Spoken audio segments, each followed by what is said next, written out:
Okay,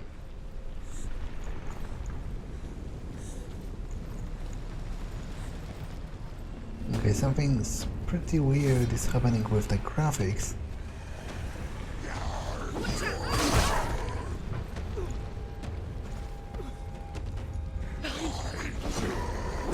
Oh, I walked straight into that.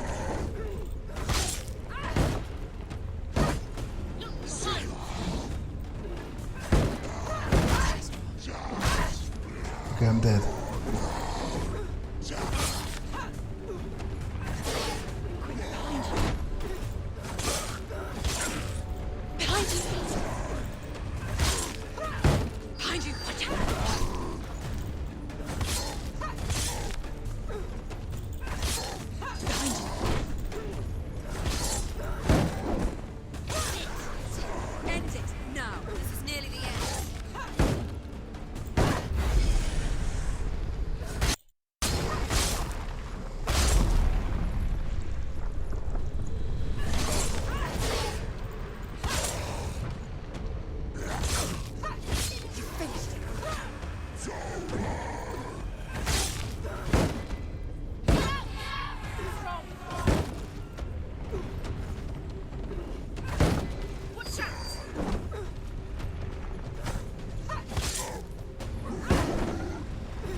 Oops.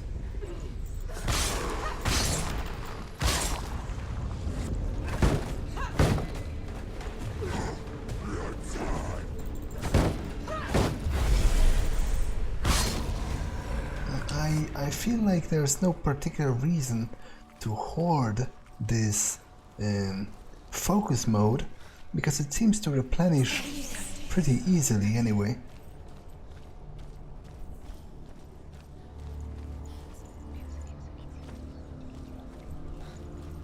Wait. I just straight up went back, which seems to be wrong, because after all, I couldn't cross the gate before, and the voices seemed to imply that I should look for some other way.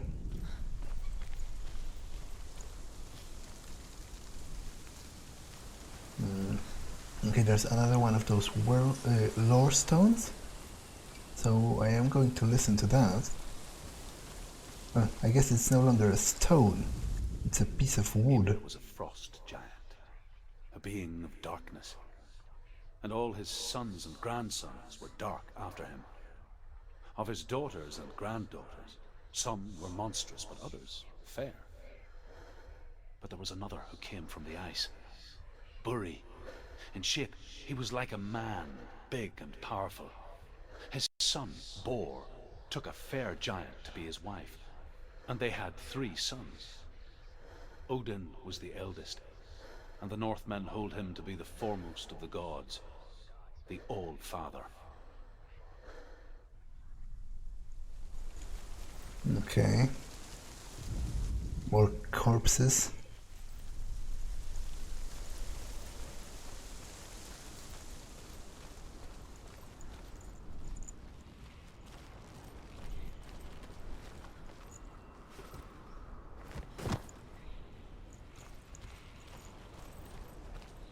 Do you know what it's like to leave everything behind? Your home, loved ones, to head deep into the wilds, perhaps never to return. Senua does. Because when darkness speaks, it changes everything.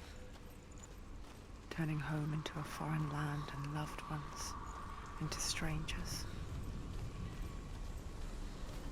Exile makes sense when you realize that you were never really home in the first place.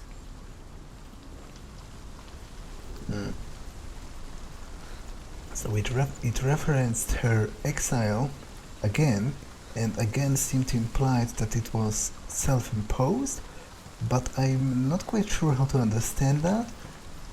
like it seems to imply that she felt wrong among her own people for some reason, but I'm not yet sure what would I gather from that.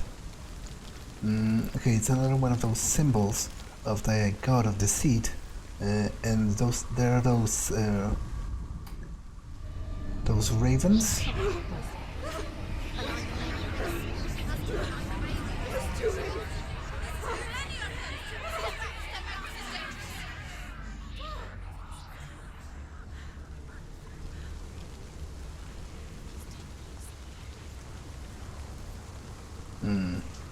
The song. Balraven's song. It's over here. It's over here. Is that? It's over there. No, it's here. There's two. Listen, focus. Listen. Okay, there are those gates again, which change the The forest.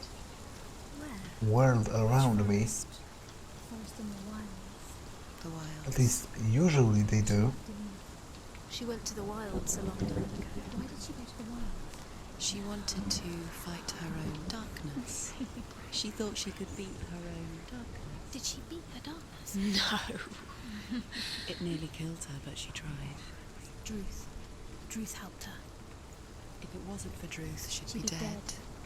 She can't beat her own darkness. She wanted to marry Dillion.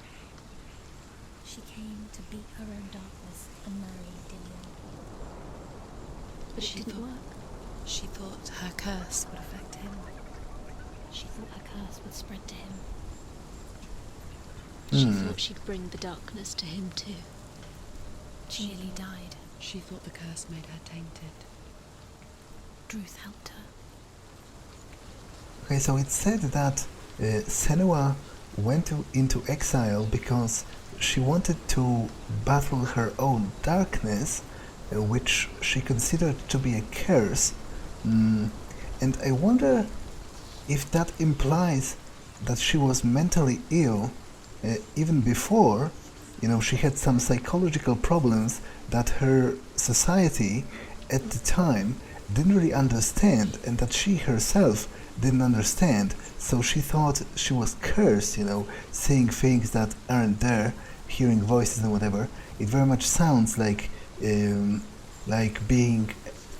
a victim of a spell or something, to an uneducated, primitive mind. And it also said that she was afraid that the curse would fall to her beloved Dylan as well. So again, I'm not sure if they're talking about an actual curse or... Broke! The gate is open! Open! She did it.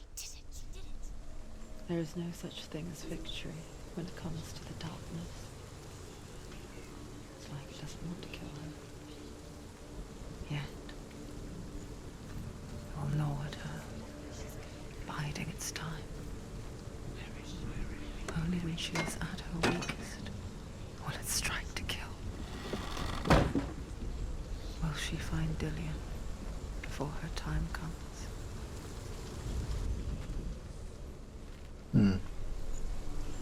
Yeah, so I'm not sure if the game is talking about an actual magical curse or just about something that Senua would consider to be a curse.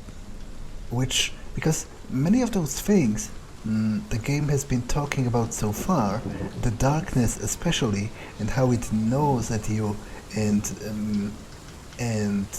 constantly makes you weaker but doesn't outright kill you, it's very much evocative, at least partially, towards how you might feel if you struggle with a mental illness. Which I guess this double meaning might very much be intended, because after all, this game is supposed to deal with topics of mental illness. I'm looking around because The voices seems to imply that I could do something more here with the song of the god of the seed. But I'm not quite sure.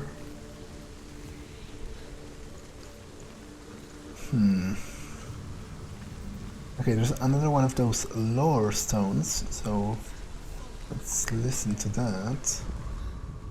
The Northmen say that Odin and his brothers killed Ymir, and that the world of men was formed from his corpse. They made his bones into stone, and his flesh into earth, and his blood into the salt sea. They set his skull to be the bowl of the sky, with his brains for clouds. Odin and his brothers caught the sparks flying from Muspel and made them into stars. And to protect the new world from the giants, they used Ymir's great curving eyebrows as walls. Okay, so that's pretty bonkers. But I guess I remembered correctly, and indeed, the Midgard, the world of men, is fashioned from a corpse of a giant, and that's why the sky is blue, because it is the eye of the giant. But also, apparently, it's protected by walls made out of the giant's eyebrows, which strikes me as a little bit of a logistical difficulty, because if the earth is made from his bones and the sky is made out of his eye, then how would his eyebrows themselves be extensive enough to encompass the whole world? Like, obviously, it doesn't have to make logical sense. It's a mythological story of a freaking a giant that was murdered, and they made made the entire world out of its corpse. But it's still a little bit difficult for me to imagine. I'm walking around because I still hope there's something to do here before I leave. Assuming I even could leave, because I definitely thought so at first, judging from the commentary and from the voices, but maybe... Okay, does it open yet, or...?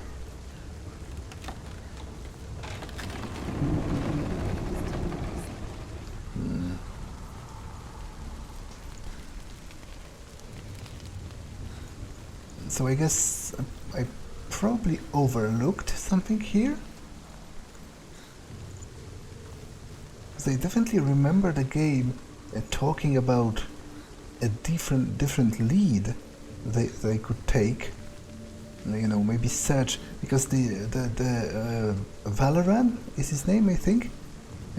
He has appeared to me a couple of times already in a form very much similar to this one. But it was obviously alive and moving, and not just a bunch of bones propped up. But he always disappeared whenever I got closer, and I thought I maybe could find him here again, but I don't see any such instance. Although, oh, I guess this is him, right? With his head is moving, so I will... Yeah, I will try to approach, because that's definitely potentially interesting. Before I go through the gate proper to proceed.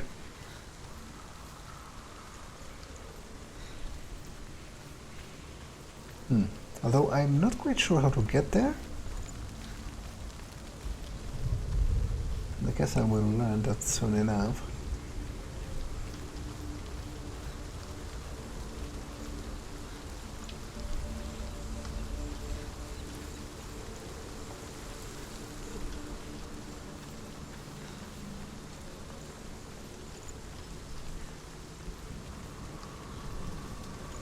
Open it. Not from this. Okay, I can bring this down, to make a shortcut for later use.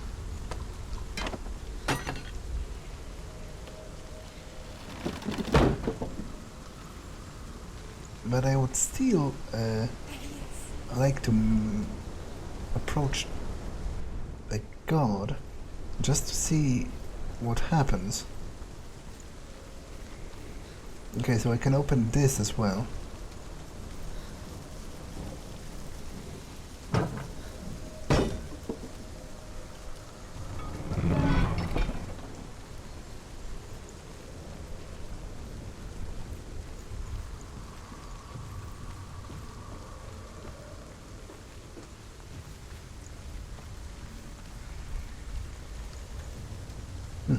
And he's going to probably transform into this pile of bones once he hides behind the pillar, because that's usually, damn it, it's usually what happens.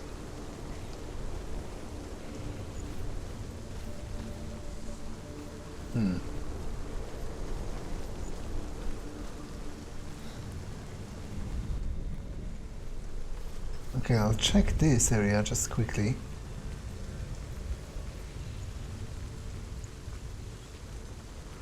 There's another one of those lore stones. Let's listen to it.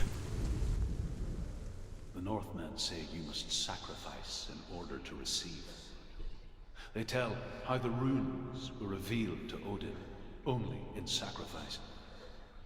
He hung himself from the world tree, and he stabbed himself with a spear, and he dedicated a sacrifice to himself. For 9 nights he hung on the tree without food or drink, and at last he saw the runes below him.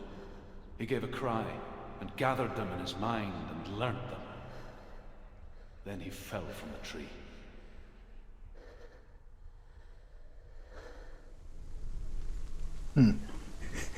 It almost feels like Odin has found an exploit in the game, because the story told about how he sacrificed himself to himself in order to receive divine knowledge, which seems a bit of a cheat, if you ask me. But I guess maybe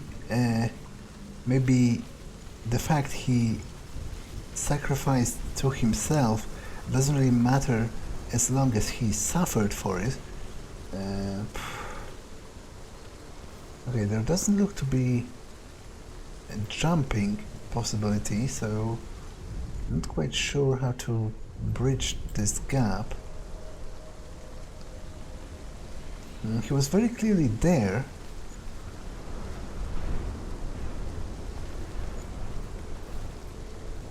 And there's also one of those quote-unquote gates up there, which makes me think like one of those, which makes me think it's an important location,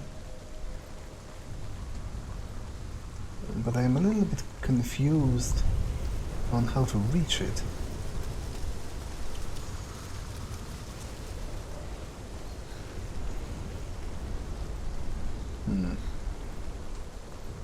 I've been here.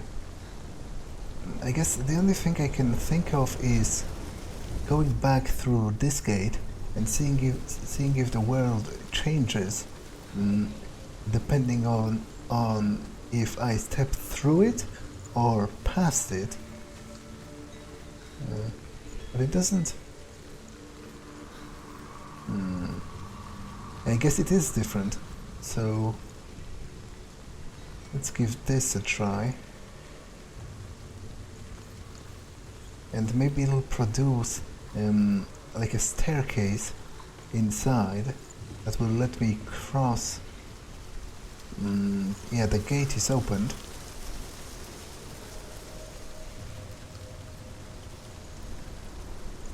That will let me cross to the other side of the building.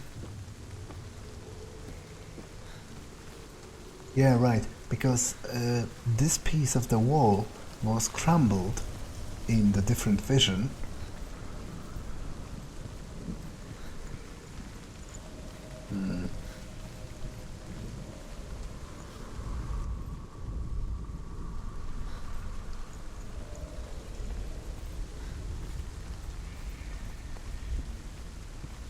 Okay, and then there is this. How does this change?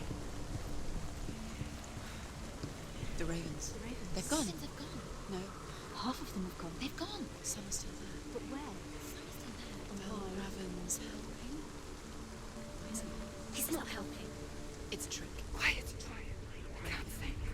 Out in the wilds. In the cold winter woods. Where have they gone? She no longer felt fit for this world. She almost gave in to the darkness.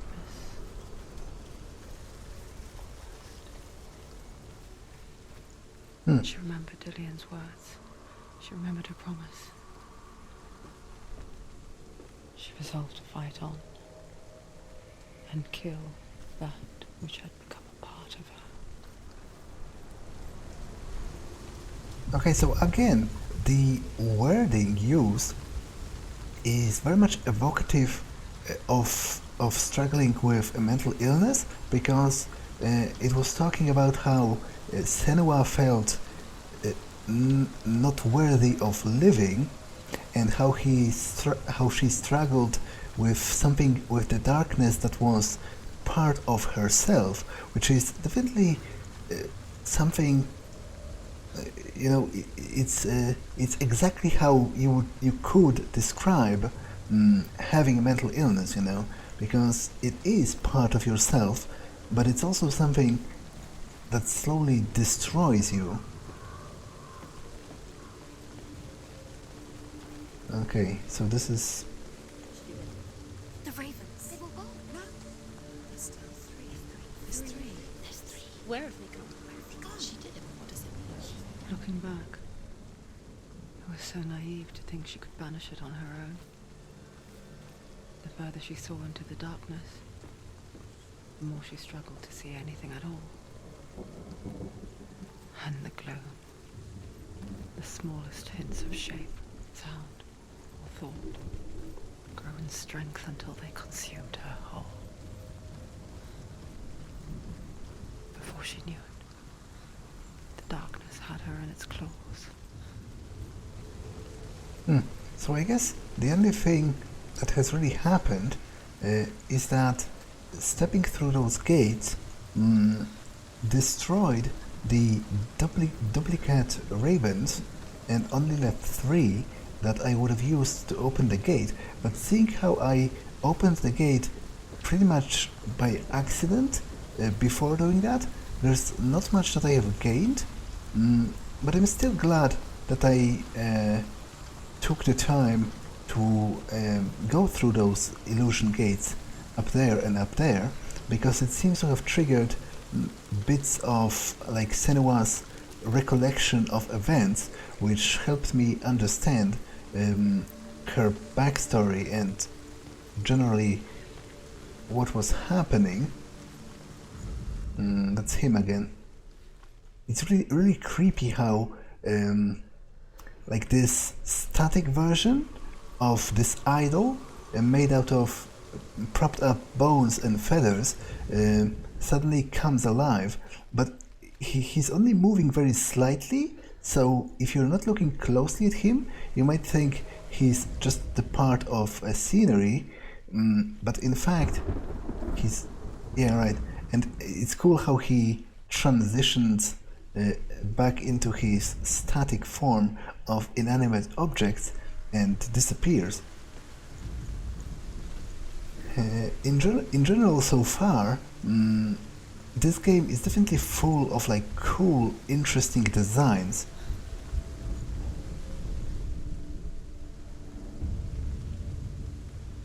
Overcome Valravan's final illusion to face him in his keep. I know you can do it, Senua. You have the sight. We both see the darkness. We can fight it together.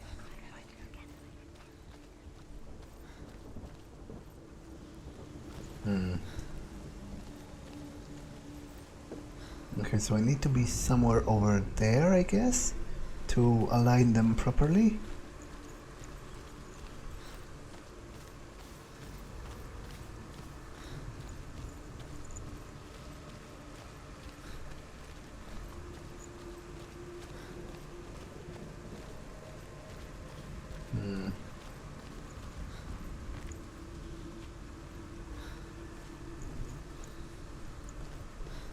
Yeah, that's what I would assume. Okay, there's one of those illusion gates, and I guess I probably need to step through it for the other part of the room to change and allow me to ascend. Maybe like a staircase will materialize or something. But how do I even get up there in the first place now?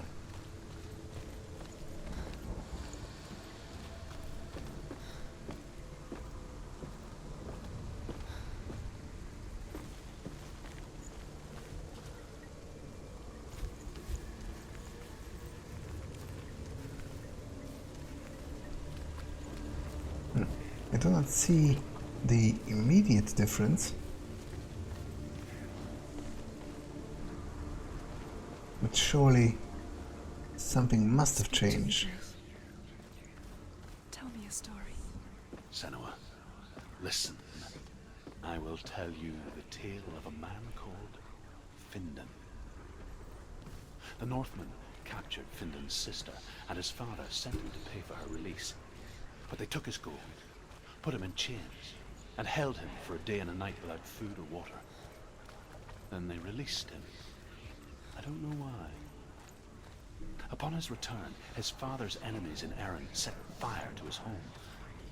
His father burnt to death, and his brother was killed. But he escaped with sorrow in his heart.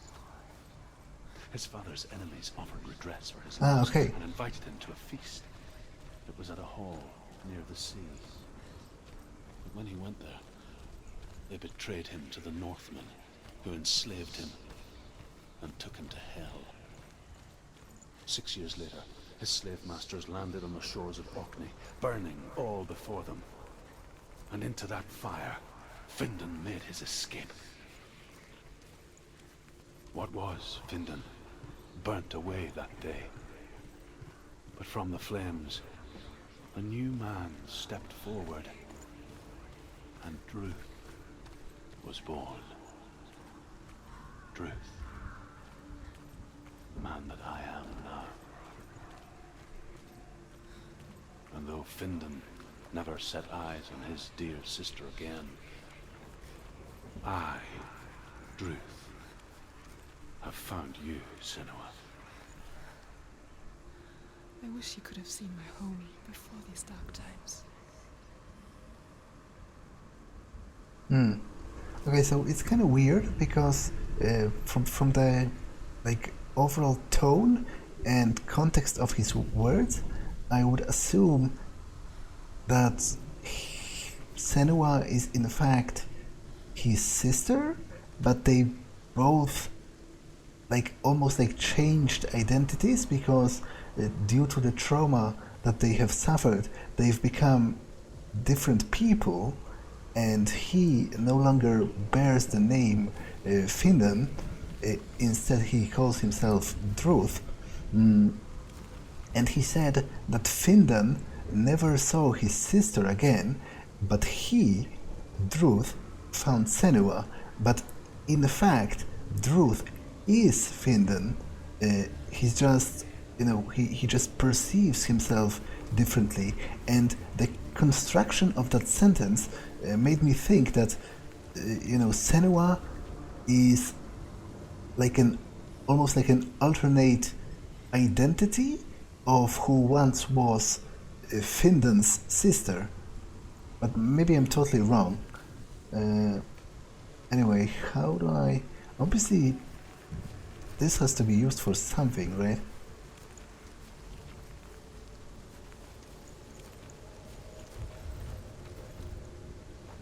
Okay.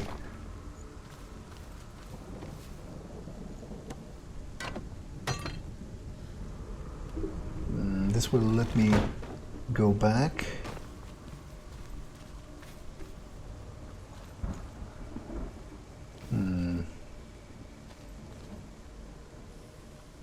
Okay, but what else can I do here? I guess it doesn't strictly go back.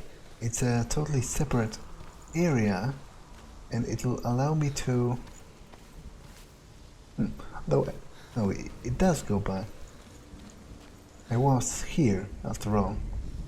I thought this would bring me to some other place entirely. But I think I traversed this branch? Oh, I totally didn't see him at first. Again, he's barely even moving. It's kind of creepy how he hides in plain sight almost. Which I guess he is the god of the seed, so that definitely fits.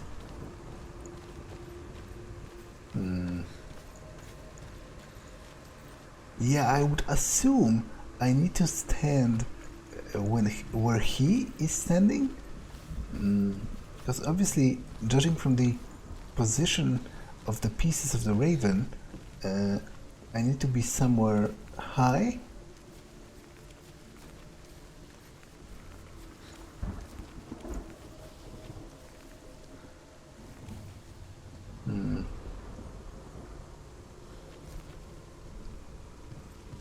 Yeah, but it doesn't give me the option to go in this direction.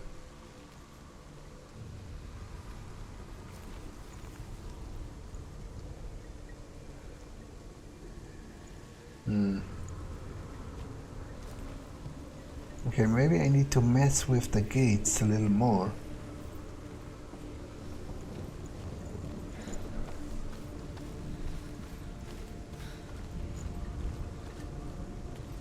So would that change the composition of this? Maybe from the other side?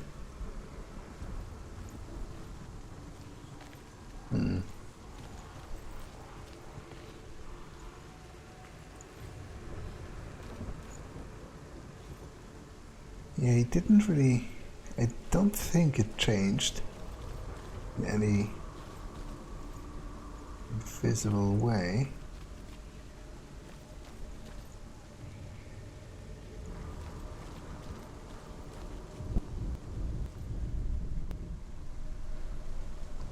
And it doesn't look like I can interact with the rope in any way either.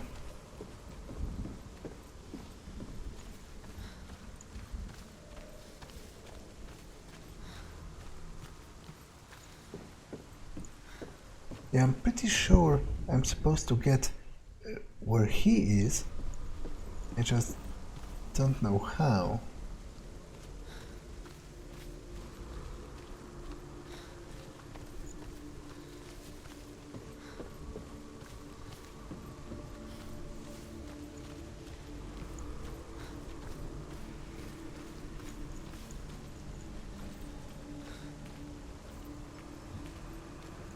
Ah, okay.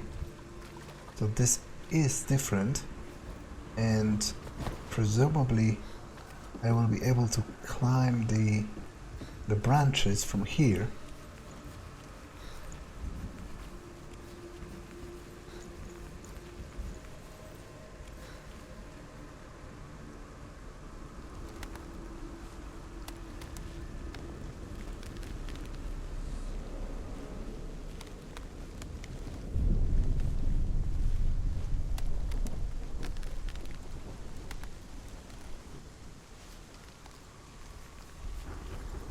Okay, and now...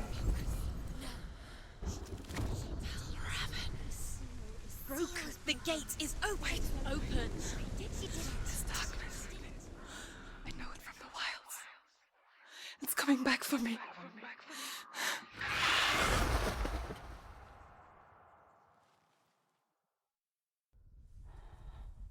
I'm still here. Are you too? Where are we?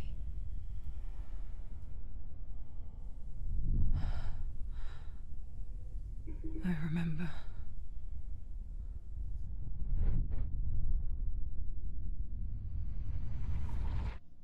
It didn't end well in the wilds. It never does. You think you can overcome the darkness, make sense of it, and once relief settles in,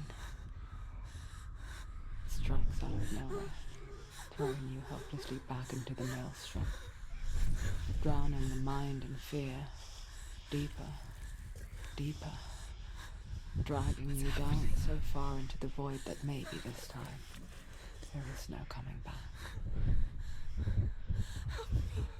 But there, in the darkness, Senua, and she remembered what he told her. hear me. Reach out to me. Senua, take my iron mirror. Look into it, for it is a window into the underworld. Within, you will see the face of the darkness that you fear. And if you focus, like I have taught you to, you will also see that as much as the darkness has you trapped within its veil, it too is trapped within yours. Focus. Focus! Focus! I see you now. You led me to the wilds. You trapped me there.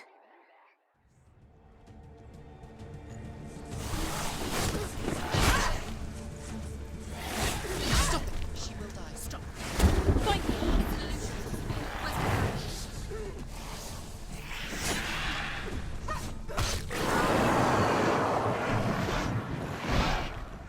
Okay, I think I'm dead.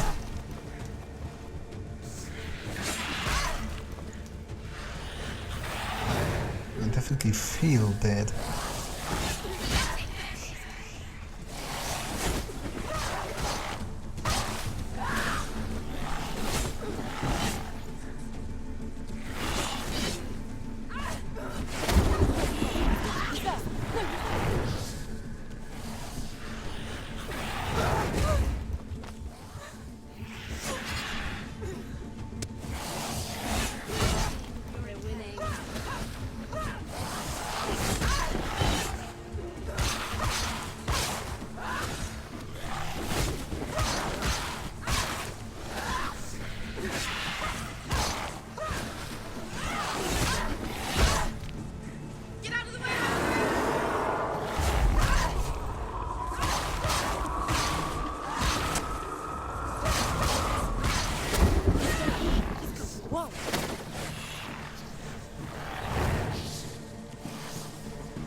Where is he?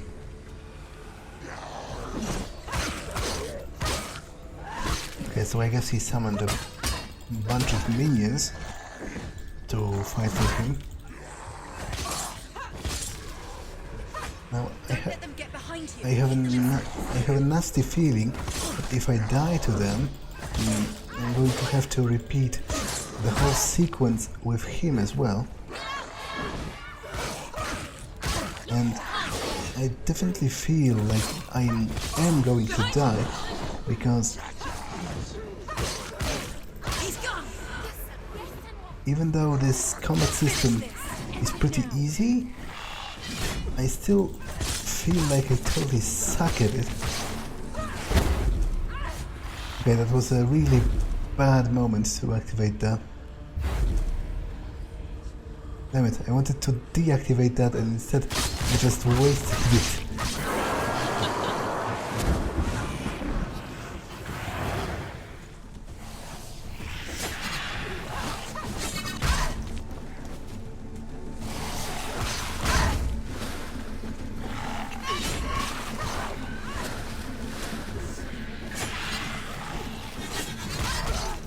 Go.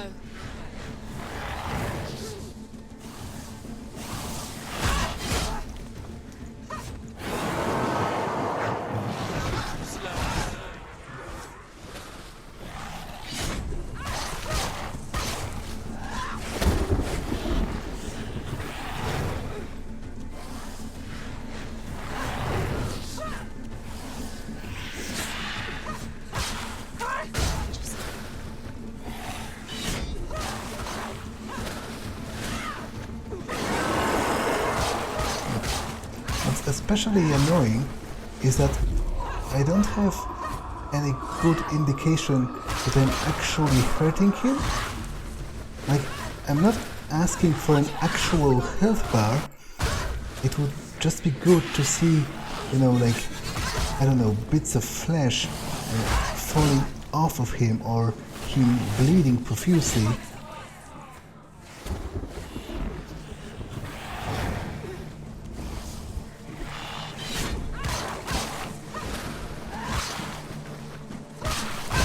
Because as it is, I have no idea how far along the way in the battle am I. Okay, I'm the freak. Okay, I'm really annoyed at that, to be honest. Because I will have to repeat that all now.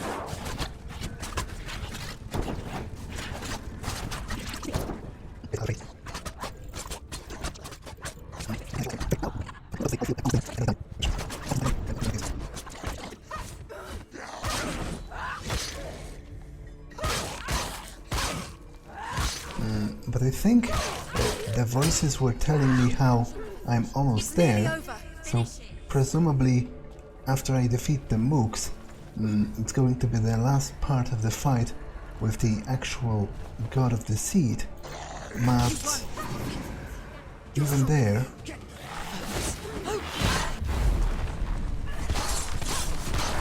I feel like I'm really close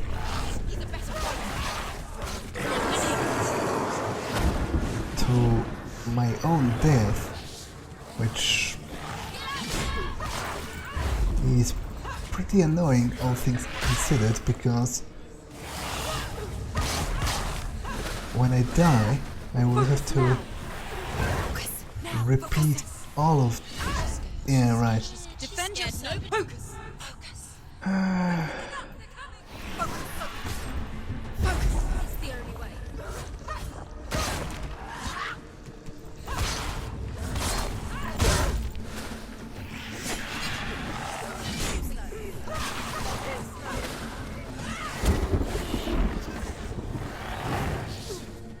I must say, the visuals aren't making it easier, because it's sometimes pretty difficult to actually see what's going on.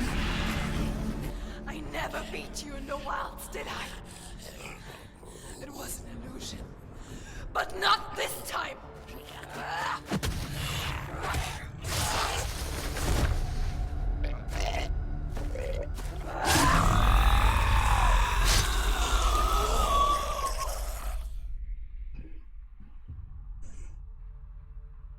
The Mark of Valravan, one of the keys to the gate to Helheim.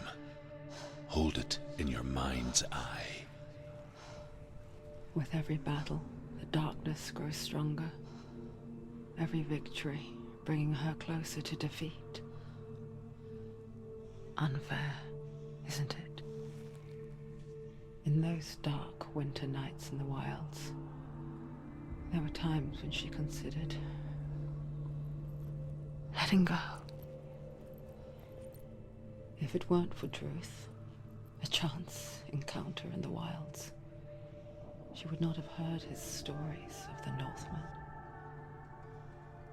And she would not have this chance to find Dillion's soul. I'm coming. I still hear you.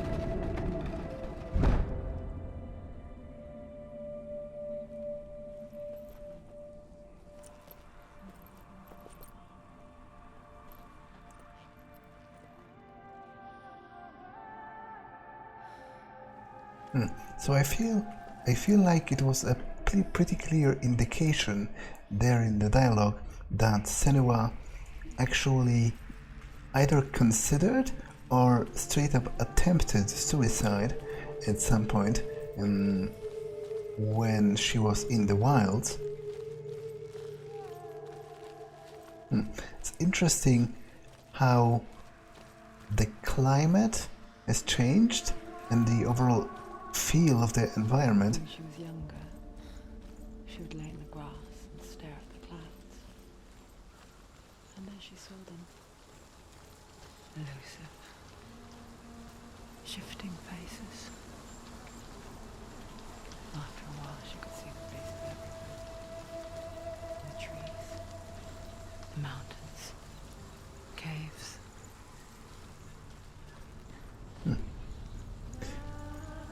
Okay, I almost feel like I cut it short by running too fast, but in either case, it's actually something I've talked about earlier, how there exists an actual, like it has an actual name in psychology, this human tendency, which actually it isn't a sign of mental illness at all. It's... Can you see the faces too? They're there. If you look for them. It's just not normal human behavior, but we all have this tendency to notice faces everywhere. Like, okay, this is pretty obvious as far as faces go, but we do it with everything, you know. Whenever you find like two dots and a line somewhere, you see a smiley face or a crying face or whatever. And in a broader sense, we have this tendency to notice patterns in places when things are seemingly random and they weren't designed to fit any pattern. We can still make them, like, it seems to our mind that there obviously must be a pattern, even if there isn't. Mother? Senua, you have the sight. Just like I do. Once you can see into the underworld and all the souls within it will see you. Don't be afraid when they speak to you. I will always be here to guide you. Did you see her? That was her mother, Galina. She was a priestess, a healer. She taught Senua to see the weave that binds the world together. And it was beautiful. It was a time before the darkness. But when it did come, it first came for her mother. Senua still sees her face from time to time, hidden in the world. Like she's still watching over her. She misses her so much. Okay, so again, what the dialogue was talking about here, it fits the description of mental illness very well, because it said how first it came for her mother, which fits with the knowledge that we have about most types of mental illness being at least partially genetic, in that it doesn't mean that if somebody if your parent suffered from a mental illness, then you necessarily will as well, and it'll be the same type. It's just that you have a bigger, what's the word? There's a bigger risk if somebody in your family has suffered from a mental illness. So I guess it isn't a mental illness itself that's genetic, but it's like the risk factor. Although obviously in fiction it's pretty common for actual madness to be genetic as well, or at least obviously they usually don't use that actual word, but to be, what's the word, hereditary, whenever there's an insane character, it often happens that the madness of the character manifests in their offspring as well.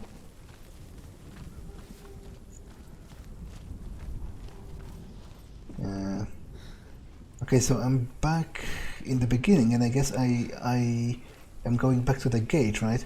But I was commenting earlier how the weather has changed now that I have defeated the god of the seed, and Senua said that she faced him once before in the wilderness, so I wonder if he's... Wait. That's where I came from, right? Now.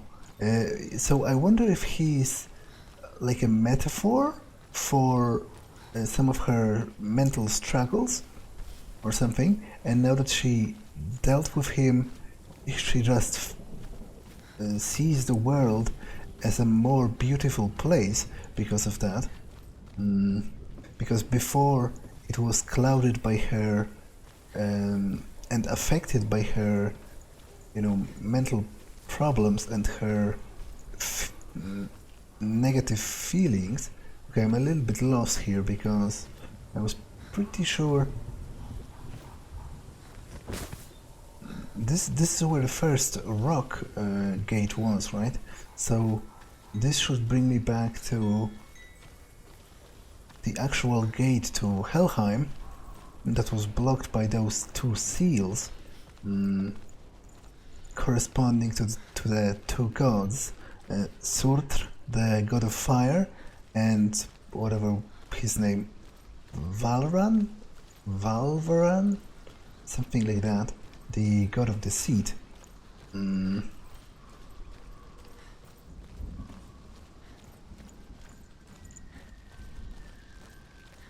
Yeah, right, it is here. Mark of Valravan and the mark of Surt. You may cross the bridge over the River of Knives to Helheim.